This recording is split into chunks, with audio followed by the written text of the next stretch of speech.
I hate to be negative Nancy here, but we gotta talk. We got to talk about it. We got to talk about Skyy Moore. So obviously, we talk about the receiver room as one of the biggest battles that we're going to be seeing this camp as far as position wise. There's a lot of talent there, but one guy in particular is getting buzzed, and that's Skyy Moore, but not in a good way. Skyy Moore has, based on the footage we've seen from training camp so far, he's a lot of footage on him, and they're mostly drops. And one particular one was the other day, Patrick Mahomes was 100% completion rate on a drive. And then Skyy Moore was the lone drop on that drive there. Obviously, one drop doesn't define a whole guy's career and, his training camp, and not even pads on you. But that's all everyone's talking about right now. And he's potentially a guy who could be on the chopping block. So obviously still early in this whole thing. But in your opinion, is it more likely Skyy Moore makes the team or gets cut based on what we're seeing from the entirety of the wide receiver room and based on what we're seeing from him so far in training camp? You talking to me? Either one of you, who wants to go first? JD, take it, man. Yeah, look, I've told you about Skyy Moore, okay, and sometimes it takes time for a guy to develop, playing at a smaller school. Skyy Moore, once he's come here, obviously he's going to have pressure on himself, right? And so if you don't get to do what you feel like you can do out there on the football field, you're going to lose some confidence. And I think right now what he's trying to do is he's trying to press. And he's thinking about every little thing that he's doing is he's going to get wrong. I know this, like any player could tell you, if you just having a rough time, okay, and you're dealing with injuries, you're dealing with, maybe drops or just you can't get right. That's what we used to call guys sometimes in camp. It's like you just can't get right. A lot of it has to do with just the mental part of it. That's a lot of it. And so that's the pressure that he's dealing with at this moment. So one drop or two drops is going to be amplified, right? And so, of course, Melly Matrix, time for him to go. Sorry, JD. Well, shoot, we don't know that. Shoot, we know Skyy Moore is a draft pick, so he's going to have a little longer leash. So let's just say all of a sudden preseason, he blows it up. Say he catches everything thrown to him. He starts making some good plays. I don't think you get rid of a guy in the first week of camp. To me, that's just silly, even to just have that conversation. So we're going to give him some time. We know he's one of the fringe guys. We understand that.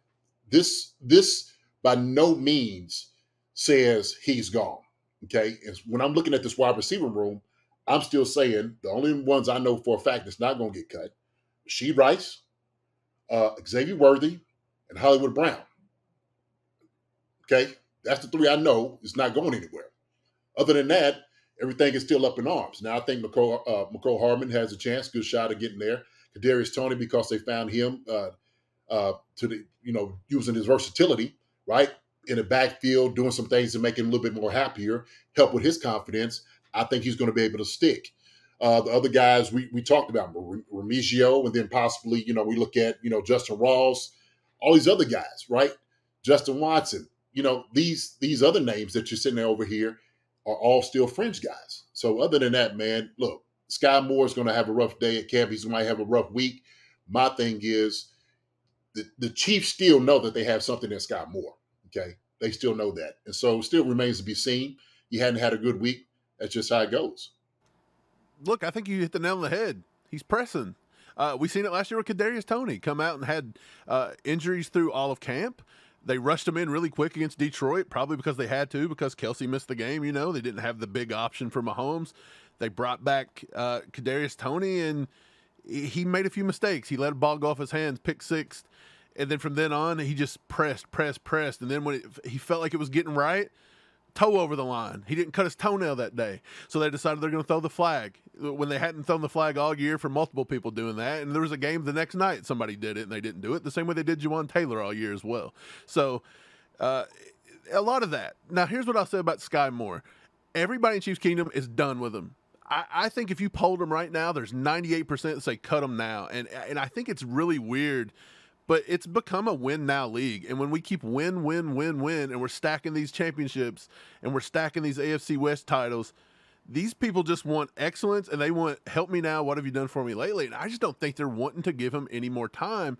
JD, we played football. We've been there, not at the level you've been, but I've been there. It takes time to develop. And like you said, coming out of a Western Michigan, his size is a little bit. I actually think he got down in the in the draft process to run a 4-4. I actually think he trained to run that 4-4, which they all do, but I don't think he honestly runs a 4-4. When you watch him on film, he don't seem to be that shifty, although in college he led the country in missed tackles forced. So it's kind of weird, but if you look at his RAS score, his shuttle, all those, backs up that claim. I don't think Skyy Moore's been used properly. I'll go to the grave and I'll die on this hill. He is a slot receiver in this league. He is not to be used outside. If you look back at his first season, his rookie season, he actually scored at a PFF grade. And look, a lot of people say PFF sucks. Cool, but that's one measurement. And one measurement on PFF, when he was a rookie, it wasn't great. He didn't burn down the world, but a 70 compared to last season, a 55. And in his rookie year, he did a 50-50 split from slot to out wide. And last year, it was not a 50-50 split.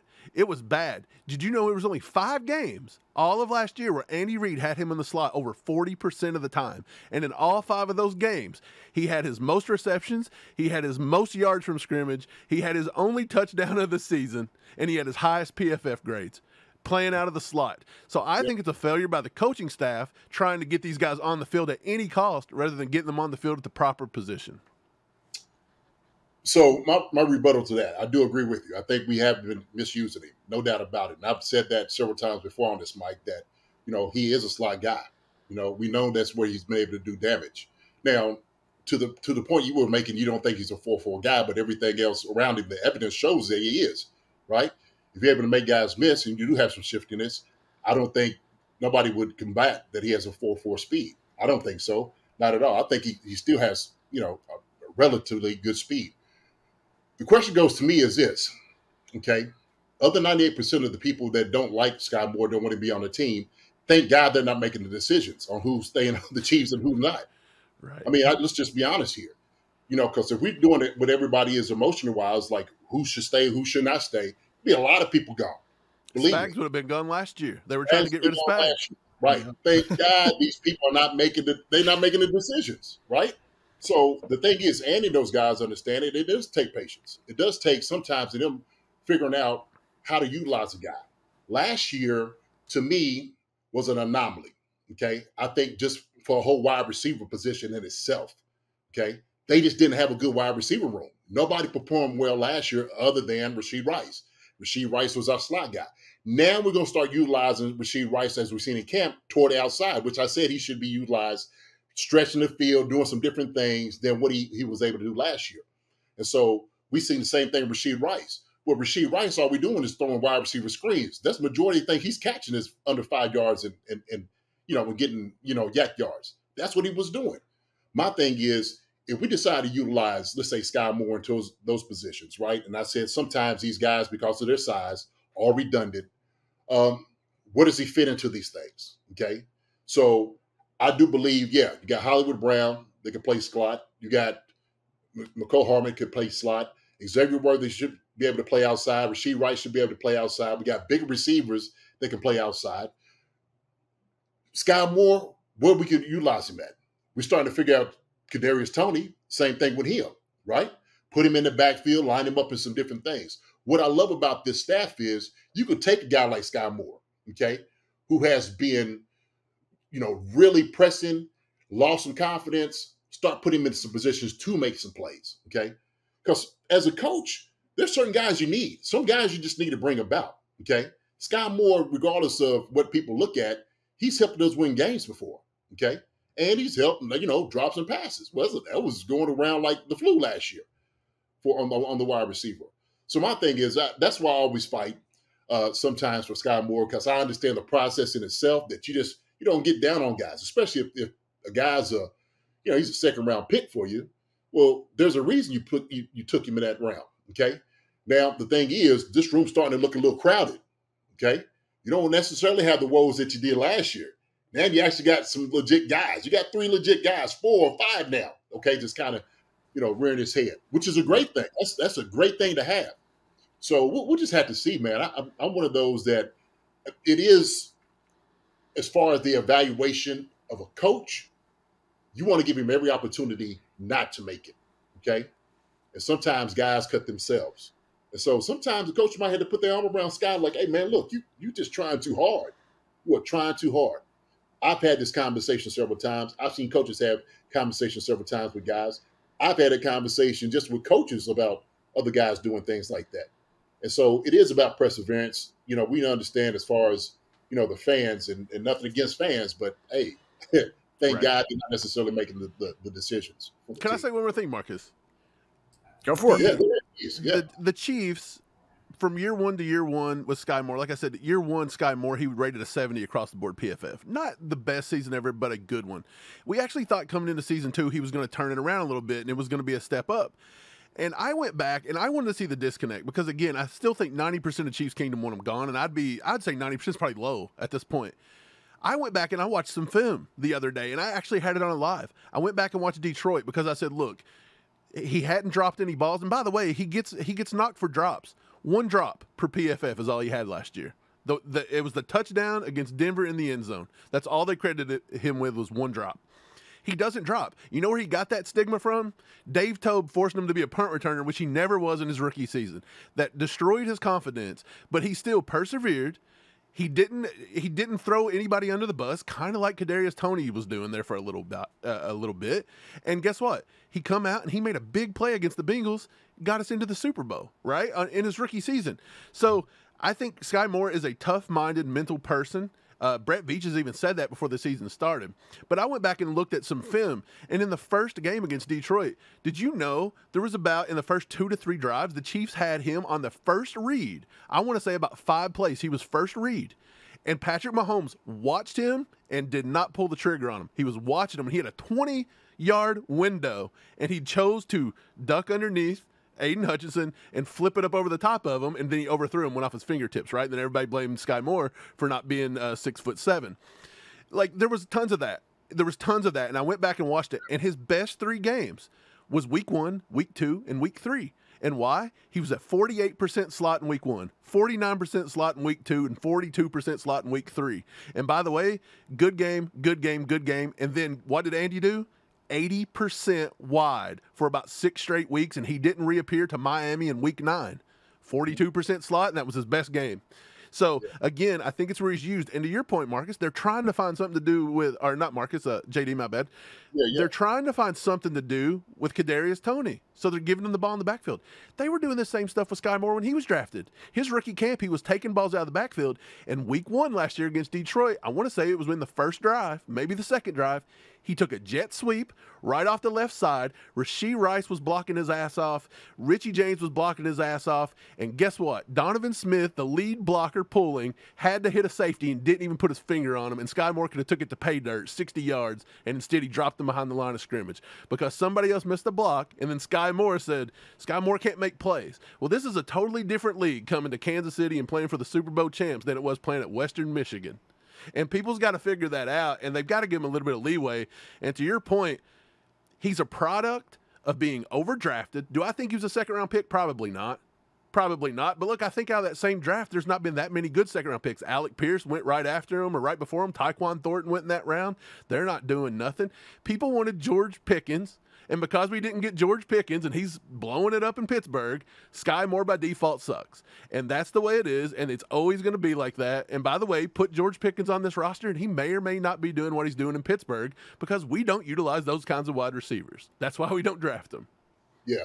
Well, I mean, but if you're sitting there saying that, but he's almost, he's to his own success, he's a victim to it. So the thing is, man, he put up numbers in college. There's no denying that. he was a baller.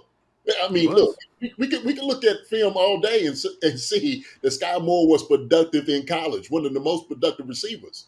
So, yeah, he was a second-round pick. I don't think they got it wrong. I think, to your point, they haven't been utilizing him like they should. Like you said, you just went in with the same point. First game, second, and third game. Look, I watched all last year, Skyy Moore run routes. And times Patrick just didn't throw it to him. He didn't even see him. Tons. I found 5 instances in one game. Detroit. Yes.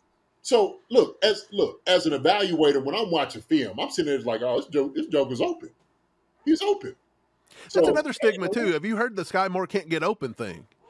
Yeah, yes, right. Did you know, according to Player Profiler, who goes through and does all this, against man-to-man, he is 2.45 yards open on every play man-to-man. And against zone, he's at 2.65. That is a 6 to 7 foot throwing window, and Patrick Mahomes isn't looking there, and he's not throwing it. So why? It could be because he's not the number one read. I get it. But at the same time, you can't always say Skyy Moore can't get open just because he's not getting the ball. There's other factors that go there. Absolutely. So, look, Pono, Kawhi, my thing is this, okay? And this is coming from a guy who's played at a smaller college, okay? You know, I'm always going to stand on the table for guys that have ability.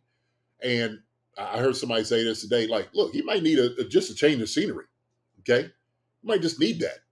And so, like you said, everybody wants people to win right now. Right now. It's a process. It takes time. When a guy gets injured, okay, now he's behind the 8 ball, then he's trying to get his confidence back. It's going to throw him in a loop. And look, he can have confidence. And I'm telling you something, okay, like everybody knows. People can walk around with their chest sticking out, but what's underneath is a whole different thing. When you're living inside your head, okay, when the ball coming to you, you might be rattled like, oh, shoot, I done dropped 2 balls. And you're trying to have a conversation with yourself like, okay, one snap and clear and come back. But you know, like everybody else has been watching it. And sometimes with these young guys, they're getting on social media and they're hearing everybody get rid of him. He's a bum, this and that and all that. I think that's the worst thing he could possibly do is stay away from that. Stay close to his coaches, stay close to his guys, give him some confidence and those things like that, man, it may change around. So, yeah, but maybe Mahomes doesn't trust him, doesn't look for him. That could be it. But also, too, look, I don't mind saying it. There was times that Pat didn't play his best last year. Just wasn't, okay? And I don't think he trusted a lot of the wide receivers in the room. And a lot of it wasn't just on the same page. So a lot of it had to do with the process too, okay? There's a lot that's there that we could talk about. But, you know, sometimes when a guy is looking for a guy to be this and that, and he hadn't quite established that, Patrick could get a little shaky sometimes too in the pocket. So, you know, he's not without criticism. No. Look, Pat, nobody wants to speak negatively of Pat. Love Patrick Mahomes. Right. Build a statue. Name the whole freaking city after him. I don't care. I'll petition the state of Kentucky to be named after him. I don't care. He's not even visited. No, I take that back. He came to the Derby a few years ago. Yeah. But look, I think Pat had games last year where, like you said, he didn't trust himself. He had that game where he was sick. He played like complete ass. There were just several times where he didn't look good. Against the Jets, he didn't look good that game. Good Lord, Zach Wilson outplayed him. They were talking about Zach Wilson was the best player in the country that week, not him. Crazy. There were times, and you could say, yes, it was scheme and the wide receivers and the trust, but that's why I wanted to go back to week 1. If he's not throwing to Skyy Moore in week 1, where did he lose the trust? Was it in camp? If he lost trust in camp, why did he make the team?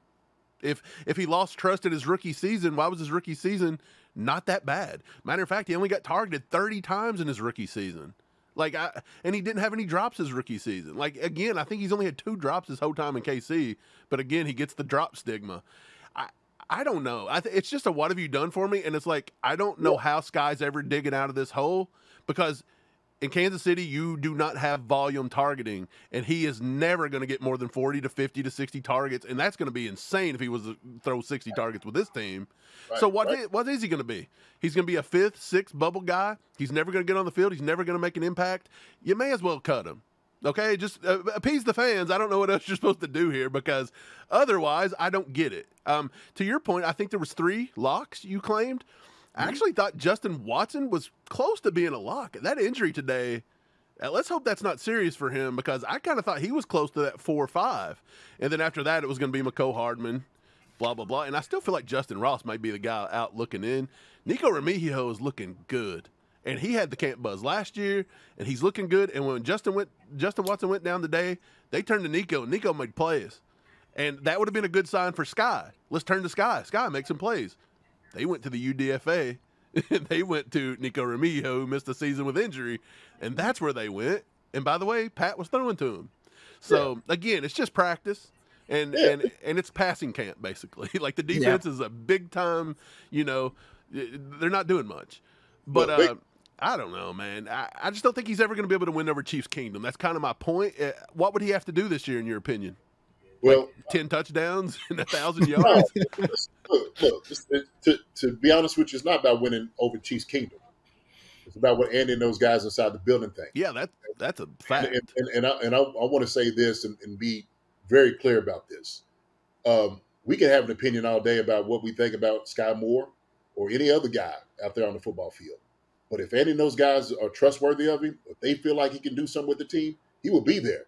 Same thing with Kadarius Toney. They figured it out with Kadarius Toney. So guys wanted him to go on last year. And he's the worst ever. He's got a bad attitude, all those different things. This is Andy's forte. He works with guys. He knows how to get the best out of guys who are struggling.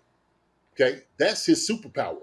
So if I'm sitting over here and the whole kingdom and everybody's behind you, and believe me, those guys inside the locker room, okay, heard all last year what Chiefs Kingdom was saying about the wide receiver room. Okay? When Patrick was sitting there saying it wasn't fun for him, he wasn't just talking about the things that was happening out on the field. It was also all the things he was hearing in the media, okay, and from Chiefs Kingdom.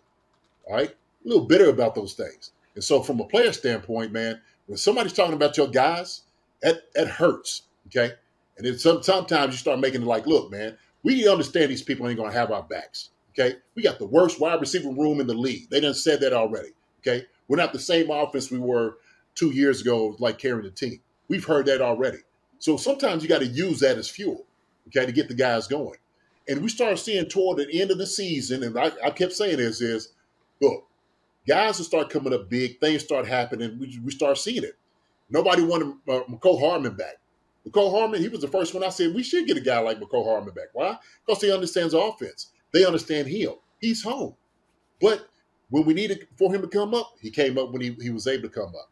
Look, the temperament that people's going to have as fans is always going to be that. And sometimes you got to take praise and criticism with a grain of salt. Somebody asked me at this past weekend, like, one of the things that you learn from the NFL? I said, you got to take praise and criticism the same, okay? Taking it with a grain of salt. Because you get off kilter when people are talking about you, you're not going to be the same. So I don't know if Skyy's going to make it or not. My thing is, it's just one of those things I'll wait and see. Any of those will make that decision. Right. You know what I mean? We won't. Hey, I see the chat. Some guy said 0 drops will win him over. He had 1 last year. Yeah. He had 1 in his first season. He's had 2 the entire time he's been in KC. So without those 2 drops, yeah, he's a star. I don't know. I think that there's just a bad misconception about Skyy, to be honest. And I think it, like a lot of it, I think went back to all those punt return botches with Dave Tobe. And I don't really understand why they forced that on him, to be honest. To me, that killed him right off the rip. Like his psyche as a rookie, it didn't make a lot of sense. Like it may have made him mentally tough. What don't kill you makes you stronger. Maybe now he's going to get through this because of that. Who knows? I still think he's on the bubble. I still think he's on the bubble. And again, because I'm not a Skyy Moore hater, I'm a Skyy Moore sympathizer. Chiefs Kingdom thinks I'm a Skyy Moore lover. No, I'm a lover of all things Kansas City. And until he takes that red jersey off, I'm going to support the dude, and I hope he does the best. My man. 100%. Yeah, and I also think a lot that plays with this, like the group think with Chiefs Kingdom, is when you have 1 million people posting these videos from training camp of Skyy Moore dropping a pass in training camp. JD, you guys are getting throwing balls to receivers all practice long. There's gonna be drops. There's gonna be drops during team periods. There's gonna be drops during passing games. There's gonna be drops all the time. But the fact there's so many cameras out there, everyone's seeing this, like, oh man, like a bunch of different angles of the same drop. Everyone thinks the guy's dropping 1 million passes. You know, you have a bunch of fans in there with phones. It's gonna look like that. And then there's videos also of Skyy Moore not being able to get off to break the defender away from his route. And there's plenty of videos of that. And to go to Mike's point, everyone's saying, "Yep, same Skyy Moore, different season. Still can't get off a jam." I've seen that. Was that the one where he was on the left side of the formation and he ended up going to Kelsey across the middle, right? Yeah, that was one of them. Yeah. Who was defending him? I couldn't make it out in the. I couldn't get it. I would assume that was the first team. Okay, yeah. Kelsey and Mahomes on the field. So I'd assume the first team defense is out there. So who was that, Josh Williams or Trent McDuffie? Both nice corners, big corners. Another reason Skyy needs to be coming out of the slot, by the way. Like, why are we putting down our corners? Maybe our corner just made a good play. And by the way, it looked like he held him a little bit. Probably would have got thrown. Right. Probably a little 5-yard flag there. But look, just another reason why he needs to be coming out of the slot. I think Skyy does better in short spaces. I think he's more quick than fast. in my opinion. And I think he needs to be matched up on linebackers, nickel corners, and maybe a defensive end gets matched up on him every once in a while and he goes ham. That's what I'd like to see. Yeah. Our player comp form was Golden Tate was what we called him coming out of college. Golden Tate was primarily a slot receiver, and that was, that we thought we had that in him. But slot guy, 5 windows. And the thing is, there's much more to the offense than just catching passes. Okay. The thing is, you can be short on your routes. You cannot understand exactly what it is that you're doing. Sometimes patching those guys can make you look right. So, no, we'll just have to see. I can't believe we just talked about Skyy Moore for. Dude, it happens. When you talk about Skyy Moore, you hit like a time portal. We'll do it all the time, man. And I don't get it. I don't even want to talk about Skyy Moore ever again. But I'm with you, man. I'm here for everything until that changes and Andy knows make a decision about Skyy. My thing is, I understand the process. It does take some time. They will have some patience with it. And sometimes they can see some things in Skyy, maybe running routes and all those different things that we don't see. Okay. The conversations too. So, yeah. We'll see how the reps are distributed during preseason, especially if, Rees getting a lot of reps today when Watson went down. And like Mike said, it wasn't going to Skyy. So they're seeing something that we aren't seeing. There's more to it than just the couple of cell phone videos that are going out during camp. There's more. They're seeing a lot more than we are. Yeah. Well, it's a good thing about camp, man. It's about competition, right? Mm-hmm. We're going to see it all over camp for guys who's first here, who's second team there. You could go left tackle, we could talk corner, we could talk about, that all over the place. So it's part of camp. There's a lot more too than just, catching the ball in the production side of it. I wish we had some cameras in the film room. Wish we had some cameras in the weight room. Let's see how hard he hits it there. Let's see how good of a person he is. Yeah. Let's see him make blocks down the field. This guy's a pretty good run blocker. Yes, he is. Yes, he's pretty good at setting up his routes and getting in the way of other guys when he's running like those rub routes. He does a lot of things. Andy sees it. Brett Veach sees it. That's why he's on the team. That's why they kept Clyde last year when everybody's wanting him to go. And guess what? Clyde had a decent season because he was a little healthier than he was. But if everybody would have called that out, he was gone. Jason, me and you, I remember me and you on X talking about everybody crying about the guy chipping at right tackle. Remember that? Yeah. Talking about how he always had to be chipped. And I said, that's just the design, my guy. Like everybody does it. Everybody does it. Yeah.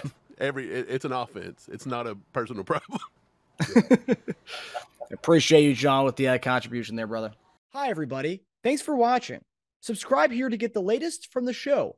Also, be sure to check out the best clips from Chief Concerns. And if you prefer to listen to the show, subscribe and follow us on Apple Podcasts, Spotify, and anywhere else you get your podcasts.